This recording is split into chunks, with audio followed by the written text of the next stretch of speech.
In today's video, I'm going to teach you how to turn on Mailerlite branding.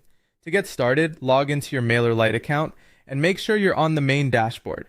Once you're inside, the process is very straightforward, but it helps to know exactly where to look so you can make the change quickly and confirm that it's working properly. From the dashboard, head over to Account Settings. This is where Mailerlite keeps the account level options that control how your emails, landing pages, and other assets behave. After you open Account Settings, scroll down until you find the Mailerlite branding section.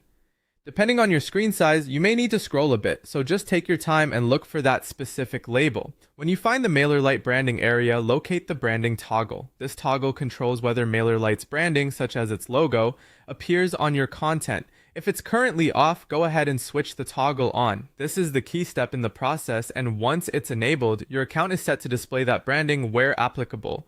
After turning the toggle on, click Save Changes. This is important because if you leave the page without saving, the setting may not be applied. A lot of people make the change but forget this final confirmation step, so make sure you save before moving on. Next, create a new newsletter or open an existing one and preview it. The goal here is to verify that the branding is actually showing up the way you expect.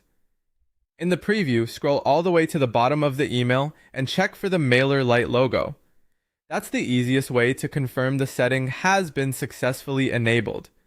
If you're also using a landing page or a website inside Mailerlite, don't stop at the email preview. Open the published version of that page as well and check it there too. This extra check helps make sure the branding is showing consistently across the different types of content you're using. If you don't see the logo right away, refresh the preview or reopen the page after saving your settings.